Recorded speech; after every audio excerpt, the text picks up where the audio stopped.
ভোর ৫টার সময় উঠে মাঠে চলে গেলাম আর দেখলাম সূর্যোদয়।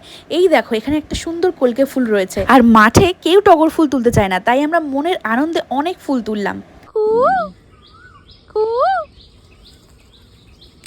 দাদু আর মাঠে আসতে পারে, বাড়ি থেকে বার হইতে পারবে না। আর এই দেখো কত পটল পেকে গেছে পটল খেতে, পুরো ক্ষেত ভর্তি শুধু পাকা পটল।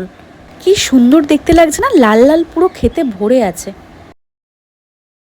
গিয়ে বসিয়ে দিও, হয়ে যাবে কোনে। আমি আম ডালের খুব একটা ফ্যান নই, তবে আম কোড়াতে আমার খুব ভালো লাগে, তাই দিদার সাথে আমিও চলেছি আম কোড়াতে। আর এই দেখো আমাদের মাঠের চারপাশে কত বড় বড় ফ্ল্যাট হয়ে গেছে। আগে যখন ছোটোবেলায় আমি আসতাম তখন দেখতাম শুধু দূর থেকে দূর শুধু মাঠ থাকতো, এখন চারিদিকে শুধু ফ্ল্যাট আর ফ্ল্যাট। এটা হচ্ছে আমাদের বনবিবিতলা, এখানে খুব বড় করে বনবিবি ঠাকুরের পুজো হয়। আর এই বড় গাছটাকে দেখো, দেখলেই যেন কেমন একটা ভয় লাগে। ছোট থেকে এই গাছটাকে দেখে ভয় পেতাম, আর আমাদের মধ্যে একটা বন্ধুদের মধ্যে একটা গল্প